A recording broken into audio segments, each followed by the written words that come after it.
नमस्कार. आपण पाहत आहोत पत्रद्वारा संस्कृतम या योजनेमधील दुसरी परीक्षा परिचय हे पुस्तकम. यामध्ये आज आपण पाहणार आहोत 5वा पाठ. पंचमहा पाठः पाठबिंदवः. यामध्ये प्रथम सुवचनम. कथासरित सागर या ग्रंथातील एक वचन आपल्याला दिलं आहे. भाषाभ्यासामध्ये कर्मणी वर्तमानकाळ लटलकार. व्यावहारिक शब्दांमध्ये वन्यजंतवः जे अरण्यातील प्राणी आहेत त्यांच्यासाठी संस्कृत शब्द. चाटुश्लोकामध्ये रासभ, गर्दभ, गाढव याला उद्देशून श्लोक. मनोरंजक श्लोक. मनोरंजकही असतो आणि बोधप्रद सुद्धा असतो.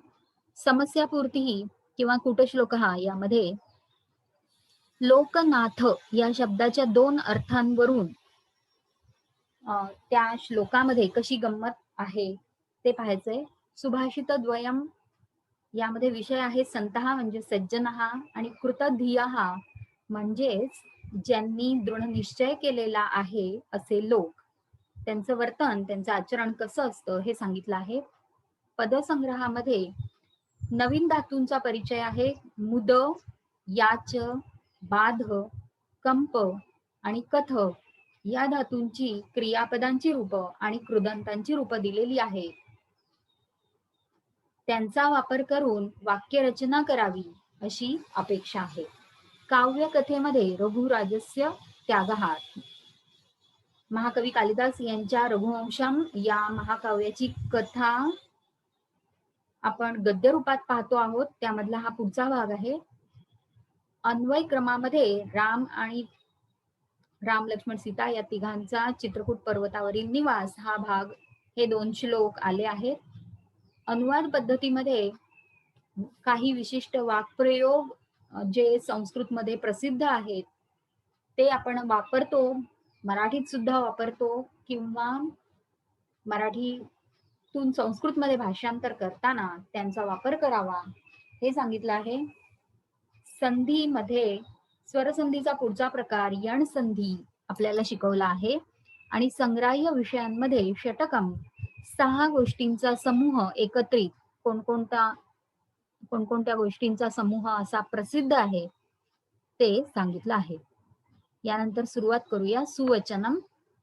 बहुविघ्नास्तु सदा कल्याण सिद्धयः. कल्याणकारक ज्या गोष्टी आहेत त्यांची सिद्धी होत असताना आपल्याला असा अनुभव येतो की अनेक विघ्न येत राहतात. विघ्नांचा हा स्वभावच आहे की ते येणारच, आणि म्हणून कल्याण सिद्धी या नेहमी बहुविघ्न असतात. कल्याणकारक गोष्टी नेहमी अनेक संकटे असलेल्या असतात. आणि हे सत्य आपण गृहीत धरून किंवा मान्य करून कल्याणकारक कामं हाती घेतलीच पाहिजेत आणि सगळी विघ्न पार करून मी ती पूर्ण करणार असा दृढ निश्चय करून काम करत राहिलं पाहिजे. यानंतर पाहूया भाषाभ्यासः. कर्मणी प्रयोगः वर्तमानकालः. आपण पाहतो पान क्रमांक 97 पंचमहा पाठः 97 तमं पृष्ठम भाषाभ्यासः. यामध्ये आता कर्मणी प्रयोगः. आतापर्यंत आपण जितके म्हणून क्रियापदांचा परिचय करून घेतला, त्यांच्या तालिका पाहिल्या, ती वाक्यरचना कर्तरी प्रयोग किंवा कर्तृवाच्य प्रयोग होता. आतापर्यंत आपण जेवढे शिकलो त्यामध्ये आपण प्रवेशः या पुस्तकामध्ये आपण सर्वप्रथम वर्तमान काळ लटलकार शिकलो. पाठ क्रमांक 3 मध्ये. प्रवेशः या पुस्तकात आपण पाठ क्रमांक 6 मध्ये भविष्यकाळ शिकलो. प्रवेशः या पहिल्या परीक्षेच्या पुस्तकात आपण भूतकाळ शिकलो पाठ क्रमांक 4 मध्ये. शिवाय पाठ क्रमांक 5 मध्ये आपण प्रेरणा किंवा आज्ञा किंवा प्रार्थना लोटलकार हे पण शिकलो. त्यानंतर या परिचय या आपल्या दुसऱ्या परीक्षेच्या पुस्तकात 4थ्या पाठामध्ये आपण संभावनार्थे लिंग लकार याचा अभ्यास आपण केला. अशा प्रकारे आतापर्यंत 3 काळ म्हणजे वर्तमान काळ, लटलकार, भविष्यकाळ म्हणजे लुटलकार, भूतकाळ म्हणजे लंगलकार आणि 2 अर्थ त्यामध्ये प्रेरणार्थ म्हणजे लोटलकार आणि संभावनार्थ म्हणजे लिंगलकार. एवढ्या सगळ्यांचा अभ्यास करताना सर्वत्र आपण कर्तृवाच्य किंवा कर्तरी प्रयोग पाहिला. कर्तरी प्रयोग कसा असतो हा? यामध्ये कर्ता प्रथमा विभक्तीत असते, कर्ता प्रथमा विभक्तीत असतो, कर्म द्वितीया विभक्तीत असते आणि क्रियापद तयार करताना आपण असं पाहतो की मूळ धातू म्हणजे क्रिया दाखवणारा जो मूळ शब्द आहे तो हे धातू संस्कृत मध्ये 10 गणांमध्ये विभाजित केलेले आहे. कोणता धातू कोणत्या गणाचा आहे हे ठरलेलं आहे आणि त्या गणाची एक खूण ओळखण्याची खूण म्हणून विकरण म्हणजे एखादा वर्ण असतो. धातूच्या पुढच्या बाजूला हे विकरण जोडलं जातं. त्यानंतर सगळे धातू संस्कृतातले परस्मैपद किंवा आत्मनेपद या 2 पदांमध्ये विभागलेले आहेत. काही धातू उभयपदी सुद्धा आहेत.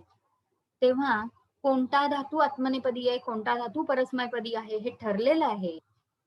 त्या मूळ त्याच्या पदानुसार आपण जे विविध काळ 3 काळ बघितले आपण आणि 2 अर्थ बघितले, याचे प्रत्यय त्याला लावले जातात आणि कर्त्याच्या पुरुष आणि वचनाप्रमाणे हा प्रत्यय जोडला जातो.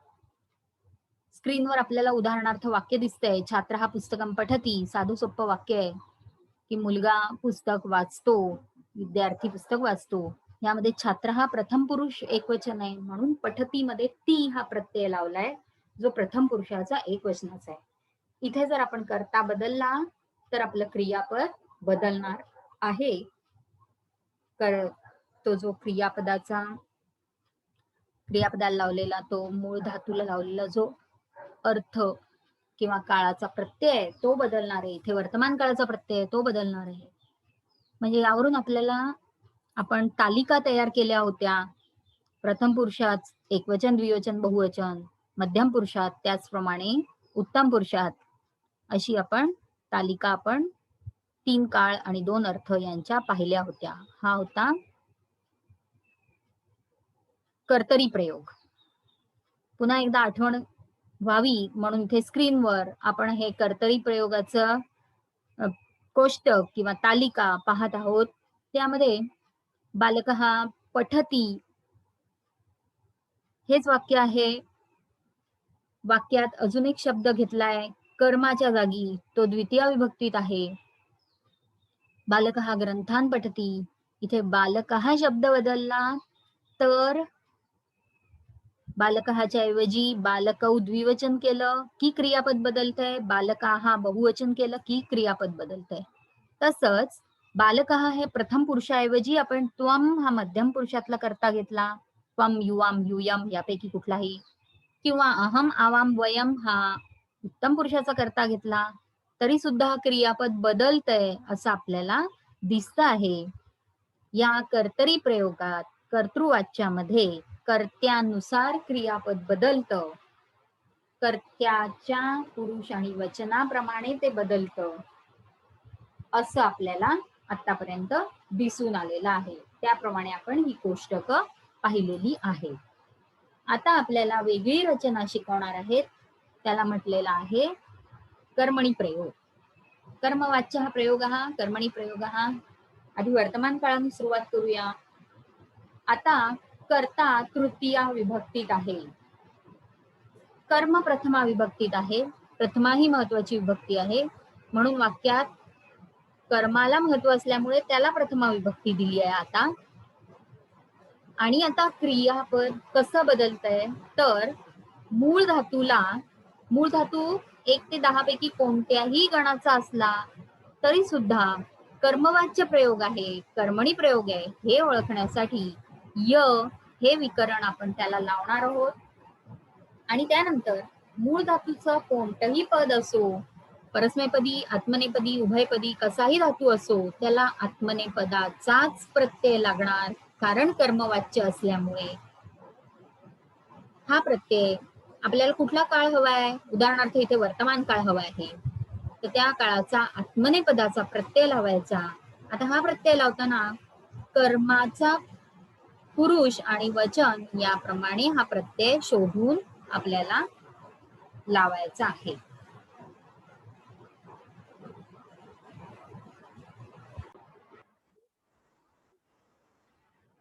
आता मगाशी कर्तृवाच्यामध्ये छात्रः पुस्तकं पठती असं जे वाक्य होतं त्याचा अर्थ तो विद्यार्थी पुस्तक वाचतो. आता इथे वाक्य तयार झालं कर्ता तृतीयेत आल्यामुळे छात्रेण, कर्म प्रथमेत आल्यामुळे पुस्तकम आणि क्रियापदात मूळ धातू आहे पठ, त्याला य विकरण लावलं. आत्मनेपदाचा आता प्रत्यय घ्यायचा आहे, काळ आहे वर्तमान काळ, कर्माचा कर्म आहे पुस्तकम, त्याचा पुरुष आहे प्रथम पुरुष आणि ते एकवचनात आहे, म्हणून आत्मनेपदाचा वर्तमान काळाचा ते हा प्रत्यय आपण जोडणार. पठ्यते असं रूप तयार केलं. छात्रेण पुस्तकम पठ्यते या वाक्याचा अर्थ सुद्धा विद्यार्थ्याकडून पुस्तक वाचले जात आहे. विद्यार्थी पुस्तक वाचतो आणि विद्यार्थ्याकडून पुस्तक वाचले जात आहे. या दोन वाक्यांमध्ये अर्थाच्या दृष्टीने काही खूप मोठा फरक नाहीये, अर्थ तोच आहे. फक्त वाक्याच्या रचनेमध्ये, शब्दांच्या विभक्तीमध्ये, क्रियापदाच्या रूपामध्ये फक्त फरक आहे. म्हणजेच अर्थाच्या दृष्टीने कर्मणी प्रयोग आहे की कर्तरी प्रयोग आहे याने फारसा फरक पडत नाही. फक्त वाक्य रचनेच्या दृष्टीने, शब्दांच्या विभक्तीच्या रूपांच्या दृष्टीने, क्रियापदाच्या दृष्टीने मात्र वाक्यात फरक आहे. कर्मवाच्य प्रयोग आपण पाहतोय. पान क्रमांक 97 काही वाक्य वाचूया. बालकेन पठ्यते, बालकाकडून वाचले जाते. जनकेन गम्यते, सीतया लिख्यते. देवक्या सूच्यते, मित्रेण खाद्यते. या वाक्यांमध्ये आपल्याला दिसतंय की कर्ता हा तृतीया विभक्तीत घेतलेला आहे.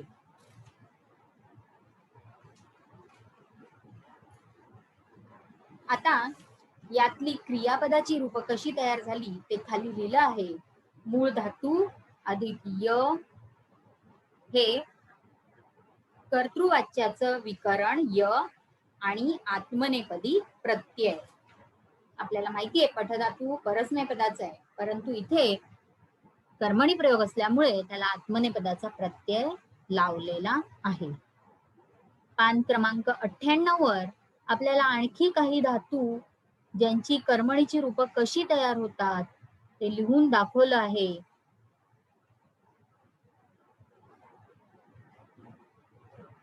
यानंतर पान क्रमांक 99 वर पुन्हा आणखी काही वाक्य दिली आहेत कर्मणी प्रयोगाची. आता 3 शब्दांची वाक्य दिली आहेत. नवनवतिः तमं पृष्ठम, छात्रेण श्लोकः पठ्यते. आता या ठिकाणी वाक्यातला जो कर्ता आहे छात्र तो तृतीय विभक्तीत आहे, कर्म आहे श्लोक प्रथमा विभक्तीत आहे. श्लोक हा शब्द आहे प्रथम पुरुष एकवचनाचा, म्हणून मूळ पठधातूला य हे कर्मणीचं विकरण लावल्यावर आत्मनेपदाचा वर्तमान काळाचा कर्माप्रमाणे प्रथम पुरुषाचा एकवचनाचा प्रत्यय ते जोडलाय, म्हणून पठ्यते हे रूप मिळालं आहे. याप्रमाणे पहिली 3 वाक्य प्रथम पुरुष एकवचनाची क्रियापदाची रूप असलेली आहेत. चौथं वाक्य अर्चकेण पुष्पाणि अर्प्यन्ते. आता या ठिकाणी अर्चक हा कर्ता तृतीय विभक्तीत आहे. पुष्पाणी हे कर्म प्रथमा विभक्तीत आहे. हे कर्म प्रथम पुरुष बहुवचनाचं आहे. म्हणून अर्प्यन्ते या ठिकाणी अर्प अधिक य अधिक वर्तमान काळाचा आत्मनेपदाचा प्रथम पुरुषाचा बहुवचनी प्रत्यय आणि म्हणून अर्प्यन्ते असं रूप तयार झालेलं दिसत आहे. पाचवं वाक्य तेन देवाहा नम्यन्ते या ठिकाणी सुद्धा कर्ता तत्सर्वनाम पुल्लिंगी तेन तृतीया विभक्ती कर्म देवाहा प्रथमा विभक्ती देवाहा या शब्दाचा प्रथम पुरुष आहे आणि बहुवचन आहे. म्हणून क्रियापद कर्माच्या पुरुष आणि वचनाप्रमाणे करताना नम या धातूला कर्मणी प्रयोगाचं य विकरण लावलं. आत्मनेपदाचा प्रथम पुरुषाचा बहुवचनाचा वर्तमान काळाचा प्रत्यय अंते लावला म्हणून नम्यन्ते असं रूप आपल्याला मिळालं. याप्रमाणे आणखी काही वाक्य आपल्याला या ठिकाणी दाखवली आहे. मग जर आपल्या लक्षात येतंय की कर्माच्या पुरुष आणि वचनाप्रमाणे क्रियापद बदलते आहे. कर्म जर प्रथम पुरुष तर क्रियापदाला सुद्धा प्रथम पुरुषाचा प्रत्यय. आता यामध्ये प्रथम पुरुषाचे एकवचन द्विवचन बहुवचन असे 3 प्रकार. शिवाय कर्म हे मध्यम पुरुष आणि उत्तम पुरुष असू शकते आणि मग त्यातही एकवचन द्विवचन बहुवचन असू शकते. म्हणजेच थोडक्यात जसे आपण कर्तृवाच्य प्रयोगाचे कोष्टक तयार केले होते तसे कर्मवाच्य प्रयोगाचे कर्मणी प्रयोगाचे सुद्धा आपल्याला कोष्टक तयार करता येते. हे कोष्टक आता आपण पाहूया.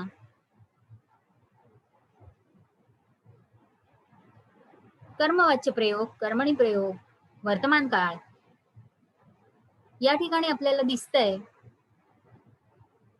प्रथम पुरुष मध्यम पुरुष उत्तम पुरुष जसं आपण कर्तरीचं कोष्टक तयार करतो तसंच लिहिलंय. एकवचन द्विवचन बहुवचन.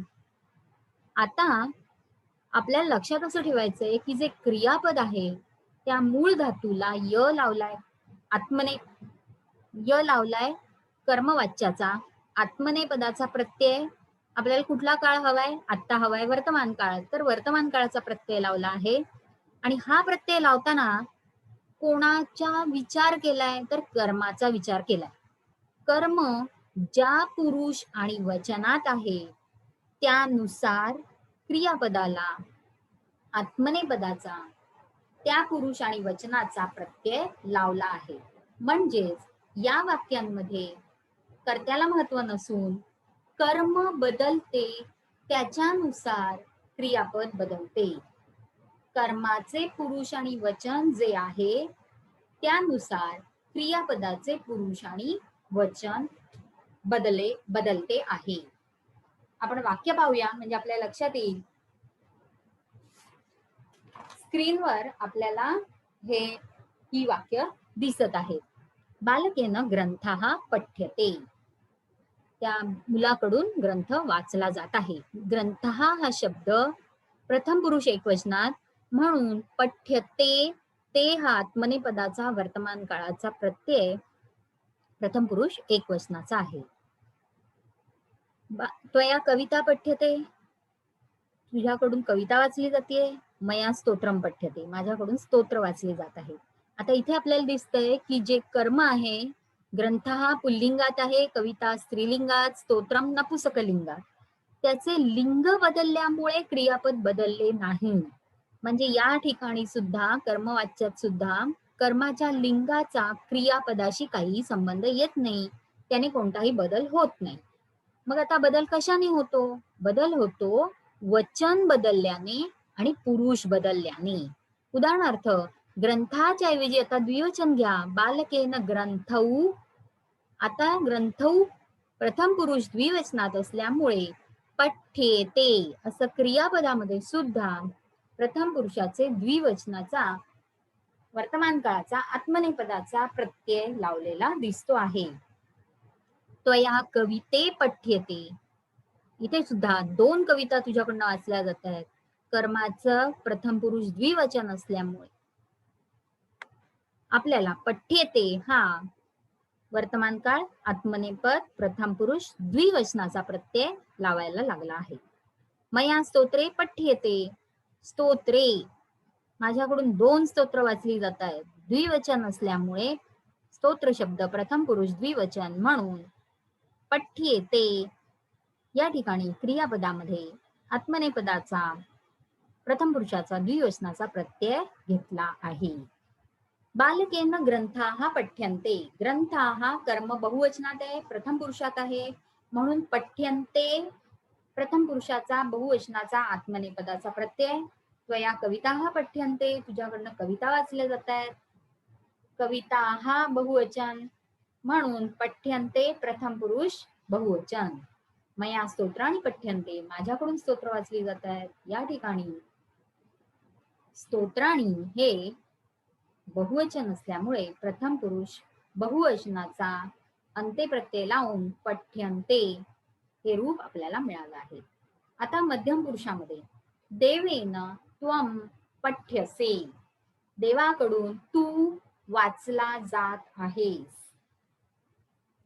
देवाकडून तू वाचला जात आहेस असं तू असं आपण एखाद्या ग्रंथाला उद्देशून म्हणतोय, आपण ज्ञानेश्वरीला उद्देशून म्हणतोय. देवाकडून तू वाचली जात आहेस. ज्ञानदेवेन त्वम पठ्यसे, ज्ञानदेवाकडून तू वाचली जातीयस असं आपण ज्ञानेश्वरीला म्हणतोय. त्वम हा हे जे कर्म आहे, तू हे कर्म आहे, म्हणून पठ्यसे आत्मनेपदाचा मध्यम पुरुषाचा एक वचनाचा प्रत्यय आपल्याला इथे लावावा लागला. देवेन युवाम पठ्येथे, दोन ग्रंथ आहेत, ज्ञानेश्वरी आहे आणि दासबोध आहे. देवेन युवाम पठ्येथे, देवाकडून तुम्ही दोघेही ग्रंथ वाचले जात आहात असं वाक्य आहे. युवाम हे आहे मध्यम पुरुष द्विवचन, पठ्येथे हा प्रत्यय आत्मनेपदाचा मध्यम पुरुषाचा द्विवचनाचा. देवेन यूयम पठ्यद्वे, अनेक ग्रंथ आहेत. तुकारामांची गाथा आहे, दासबोध आहे, ज्ञानेश्वरी आहे. देवेन यूयम पठ्यद्वे, तुम्हा सगळ्यांना देवाकडून वाचलं जाते आणि म्हणून यूयम मध्यम पुरुष बहुवचन, पठ्यद्वे वर्तमान काळ मध्यम पुरुष बहुवचनाचा आत्मनेपदी प्रत्यय घेतला आहे. देवेन अहम पठ्ये, ज्ञानेश्वरी आहे ती स्वतः बोलतीये, स्वतःबद्दल सांगतीये. ती असं म्हणतीये की ज्ञानदेवांकडून मी वाचली जाते आहे. देवेन अहम पठ्ये, मी, अहम उत्तम पुरुष एक वचनाचा कर्म असल्यामुळे पठधातूला पण य हे कर्मणीचं विकरण लावून आत्मनेपदी वर्तमान काळाचा उत्तम पुरुषाचा एक वचनाचा प्रत्यय जोडला. देवेन अहम पठ्ये. दोन ग्रंथ आपण म्हणतायत, ते स्वतःबद्दल सांगतायत की देवाकडून आम्ही दोघे वाचले जात आहोत. देवेन आवाम पठ्यावहे, देवाकडून आम्ही दोघे वाचले जात आहोत. आवाम हे उत्तम पुरुष द्विवचन असल्यामुळे कर्माच्या जागी असल्यामुळे कर्मानुसार क्रियापद बदलतंय. पठ्यावहे यामध्ये आपल्याला दिसतंय पठधातूला य विकरण लावून शिवाय आत्मनेपदी उत्तम पुरुष द्विवचनाचा वर्तमान काळाचा प्रत्यय जोडला आहे. देवेन वयम पठ्यामहे, सगळे ग्रंथ आपणून म्हणतायत, स्वतःबद्दल सांगतायत की देवाकडून आम्ही वाचले जात आहोत. या ठिकाणी वयम हा करता उत्तम पुरुष बहुवचनाचा, म्हणून कर्मणी प्रयोग कर्माप्रमाणे क्रियापद, पठधातूला कर्मणी प्रयोगाचं य विकरण लावून वर्तमान काळाचा उत्तम पुरुषाचा बहुवचनाचा प्रत्यय जोडलाय. पठ्यामहे असं रूप झालेलं आहे. या कोष्टकामध्ये आपल्या असं लक्षात येत आहे की कर्ता काहीही असो, कर्त्याचं पुरुष वचन कोणतंही असो, त्याने क्रियापदाला फरक नाही पडत. कर्मानुसार क्रियापदाचे पुरुष आणि वचन बदलते, म्हणून हा कर्मणी प्रयोग आहे.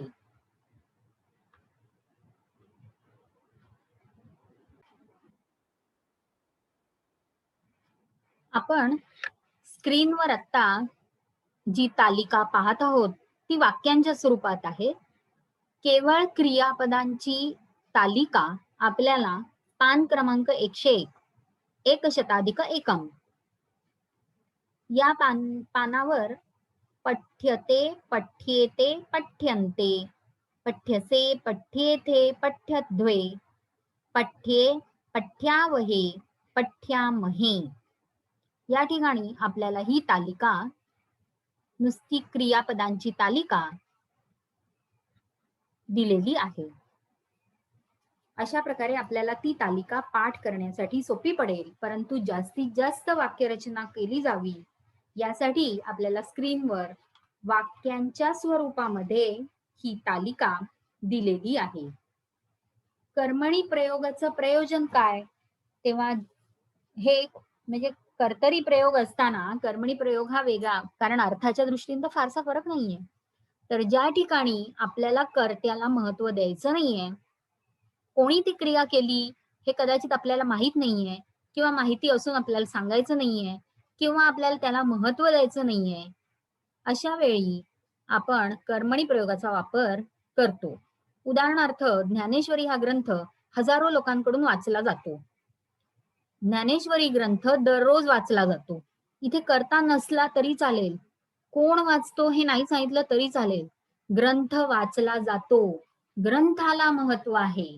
कोण वाचतो याला महत्व द्यायचं नाहीये. अशा वेळी वाक्यात कर्मणी प्रयोग केल्याने कर्त्याची आवश्यकता पण भासत नाही, क्रियापद त्या कर्त्यावर अवलंबून पण राहत नाही, आणि म्हणून कर्मणी प्रयोग हा एक भाषेच्या दृष्टीने एक उपयुक्त प्रयोग आहे. याचा बोलताना सुद्धा अनेकदा खूप उपयोग होतो. मराठीत सुद्धा समोर स्क्रीनवर दिसत आहे दृश्यते, हे कर्मणी प्रयोगाचं रूप आहे. दृश्यते, स्क्रीनवर दिसत आहे, लोकांकडून पाहिलं जात आहे. कोणाकडून पाहिलं जाते हे महत्व नाहीये, आणि म्हणून कर्मणी प्रयोग कर्माला महत्व देणारा प्रयोग असून तो भाषेच्या दृष्टीने भाषा समृद्ध करणारा एक प्रयोग आहे.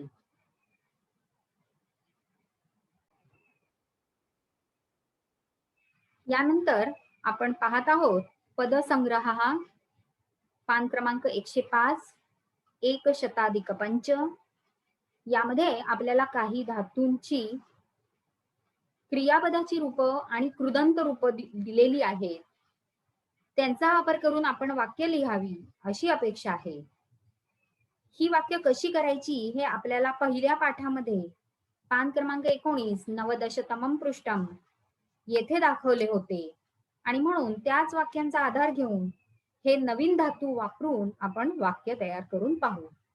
पहिला धातू आहे मुद, आनंद होणे. मोदते असं त्याचं वर्तमान काळाचं प्रथम पुरुषाचं एकवचन लिहून दिलेलं आहे. यावरून हा धातू आत्मनेपदाचा धातू आहे, आणि आपल्याला आता त्याची वाक्य करायची आहे. पहिलं वाक्य जसं पान क्रमांक 19 वर आहे छात्रः पठती, तसं आपण इथे करू शकतोय. छात्रः मोदते, विद्यार्थी आनंदित होतो. दुसरं वाक्य द्वितीयं वाक्यम मुद्यते, हे मुद धातूला य लावलाय, य कर्मणी प्रयोग दाखवतोय, आणि वर आत्मनेपदाचा प्रत्यय आहे. छात्रेण पठ्यते या वाक्याप्रमाणे इथे छात्रेण मुद्यते करता आता तृतीय विभक्ती, विद्यार्थ्याकडनं आनंद अनुभवला जात आहे. छात्रः मे मासे मोदिष्यते, विद्यार्थी मे महिन्यात आनंदित होईल. छात्रेण मोदितव्यम, छात्रेण मोदनीयम, विद्यार्थ्याने आनंदित व्हावे. विद्यार्थ्याने आनंदाचा अनुभव घ्यावा. 5वं वाक्य,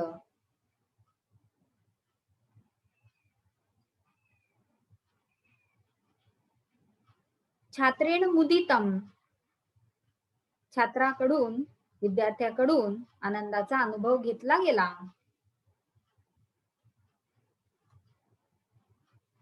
मुदितवान, 6वं वाक्य, छात्रः मुदितवान, विद्यार्थी आनंदित झाला.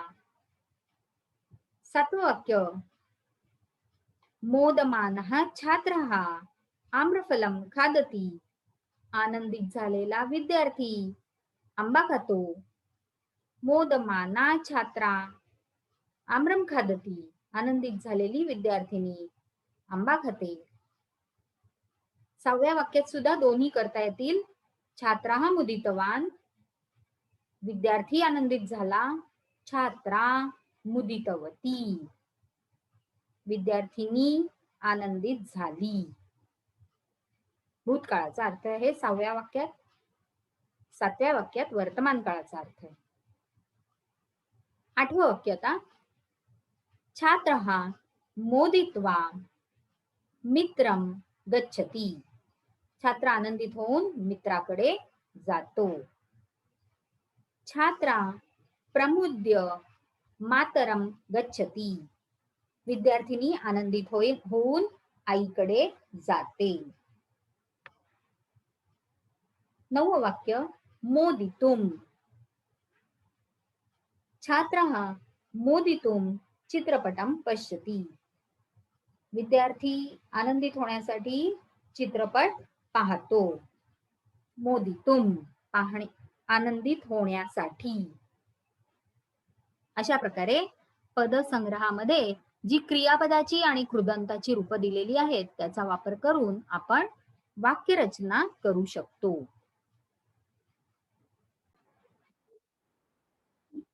यानंतर संधी हा विभाग पान क्रमांक 109, 100+9.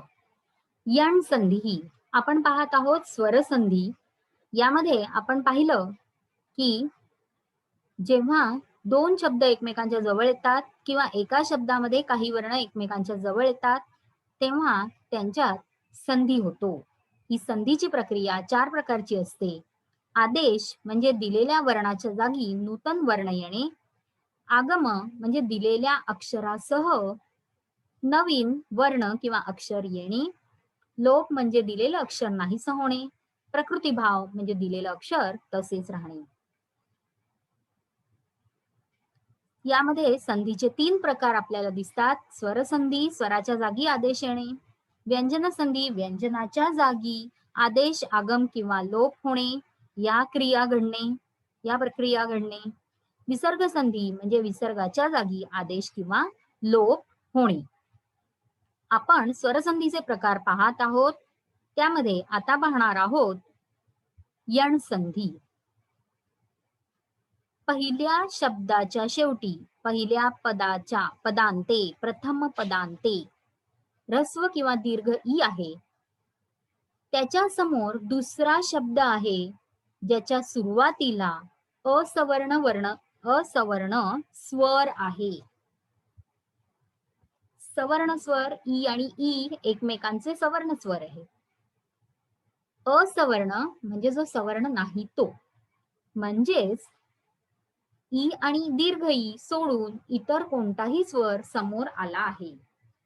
पहिल्या शब्दाच्या शेवटी ह्रस्व किंवा दीर्घ ई आहे.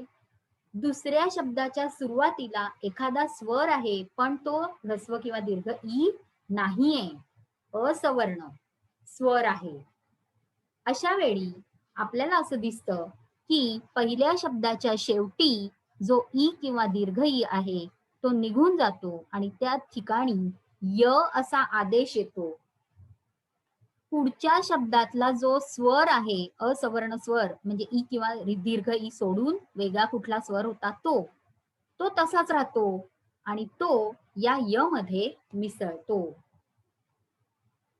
दुसरा, पहिल्या शब्दाच्या शेवटी ह्रस्व किंवा दीर्घ उ आहे. त्याच्या पुढे असवर्ण स्वर म्हणजे दुसऱ्या शब्दाच्या सुरुवातीला उ किंवा दीर्घ उ सोडून दुसरा कुठलाही स्वर आला, अशा वेळी पहिल्या शब्दाच्या शेवटी जो उ किंवा दीर्घ उ होता त्याच्याऐवजी व असा आदेश येतो. दुसऱ्या शब्दातला जो असवर्ण स्वर होता तो तसाच राहतो आणि तो त्या व मध्ये मिसळतो. तिसरा नियम, रू किंवा दीर्घ रू. इथे या प्रिंटिंग किंवा टायपिंगच्या मर्यादा आहेत की आपल्याला ऱ्हस्व आणि दीर्घ रू दाखवता येत नाहीये. दीर्घ रूला खाली 6 सारखं ऋकार असतो. पहिल्या शब्दाच्या शेवटी दीर्घ किंवा ऱ्हस्व रू असेल. दुसऱ्या शब्दाच्या सुरुवातीला असवर्ण वर्ण म्हणजेच रू सोडून दुसरा कुठलाही स्वर असेल तर पहिल्या शब्दाच्या जागी शेवटी जो रू असा स्वर होता त्याऐवजी र असा आदेश येईल. दुसऱ्या शब्दाच्या सुरुवातीला जो असवर्ण स्वर होता तो त्यात मिसळेल. चौथा नियम, लू असा स्वर संस्कृतात आहे. तो पहिल्या शब्दाच्या शेवटी आहे. दुसऱ्या शब्दाच्या सुरुवातीला इतर कोणताही स्वर आलेला आहे लू सोडून, असवर्ण स्वर आलेला आहे. रू आणि लू सोडून असवर्ण स्वर आलेला आहे. अशा वेळी पहिल्या शब्दाच्या शेवटच्या लू या स्वराच्या जागी ल हा वर्ण येईल, आदेश म्हणून येईल आणि दुसऱ्या शब्दाची सुरुवात ज्या स्वराने होत होती तो असवर्ण स्वर त्या ल मध्ये मिसळेल. अशा प्रकारे आपल्याला यण संधीचे नियम सांगितले आहेत. आता हे नियम पाहिल्यानंतर आपण पाहूया याची उदाहरणं. स्क्रीनवर आपल्याला काही उदाहरणं दिसत आहेत. प्रति अधिक एकम. प्रति पहिल्या शब्दाच्या शेवटी ऱ्हस्व ई आहे. दुसरा शब्द ए ने सुरू होतोय. ई अधिक ए असा हा संधी आहे. ई च्या जागी य असा आदेश आलाय. दुसऱ्या शब्दाच्या सुरुवातीचा ए तसाच राहिलाय म्हणून य अधिक ए बरोबर ये असा वर्ण आता तिथे येतोय. त मध्ये हा ये मिसळलाय. प्रत्येकम असं उत्तर तयार झालेलं आहे. ई, उ, रू आणि ऋ या 4 स्वरांच्या जागी य, व, र आणि ल हे वर्ण आदेश म्हणून येतात. या 4 वर्णांना यण अशी व्याकरणात संज्ञा आहे म्हणून या संधीला यण संधी असं म्हटलं आहे. दुसऱ्या उदाहरणामध्ये नदी अधिक अत्र. पहिल्या शब्दाच्या शेवटी दीर्घ ई आहे. दुसरा शब्द अ ने सुरू होत आहे. ई च्या जागी आता य आदेश आला. य अधिक अ म्हणून नद्यत्र. नदीमधल्या द मध्ये हा य मिसळला. नद्यत्र असं उत्तर मिळालं. मनु अधिक अंतरम. मनु ह्रस्व उ शेवटी आहे. अंतरम दुसरा शब्द अ ने सुरू होतोय. उ अधिक अ बरोबर व हा आदेश आला. उ च्या जागी पुढचा अ तसाच राहिला. पहिल्या शब्दाच्या शेवटी जो न उरला होता मनु मधला न अधिक हा व मन्वंतरम असं आपल्याला इथे उत्तर मिळालं. वधू अधिक आगमनम. वधू मध्ये दीर्घ उ पहिल्या शब्दाच्या शेवटी. दुसऱ्या शब्दाच्या सुरुवातीला आ. पहिल्या शब्दाच्या शेवटी जो दीर्घ उ होता त्याच्या जागी आला व. दुसऱ्या शब्दाच्या सुरुवातीला होता आ व अधिक आ वा. वधू मधल्या ध मध्ये हा वा मिसळला म्हणून वध्वागमनम हे उत्तर मिळालं. पितृ अधिक इच्छा. पहिल्या शब्दाच्या शेवटी रू. दुसऱ्या शब्दाच्या सुरुवातीला ई. रूच्या जागी आदेश आला र.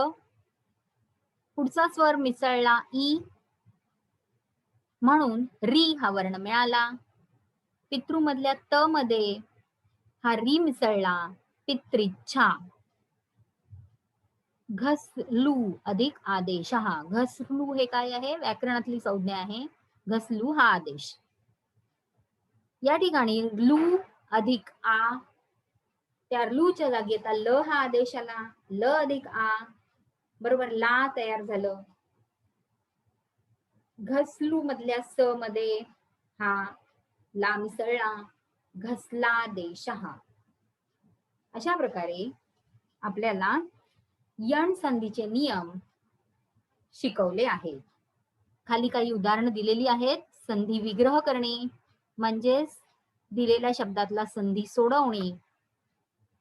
शिवाय आपल्या पुस्तकात सुद्धा काही उदाहरणं दिलेली आहेत आणि शिवाय स्वाध्याय म्हणूनही काही शब्द दिलेले आहेत. अवश्य त्यांचा सराव करावा.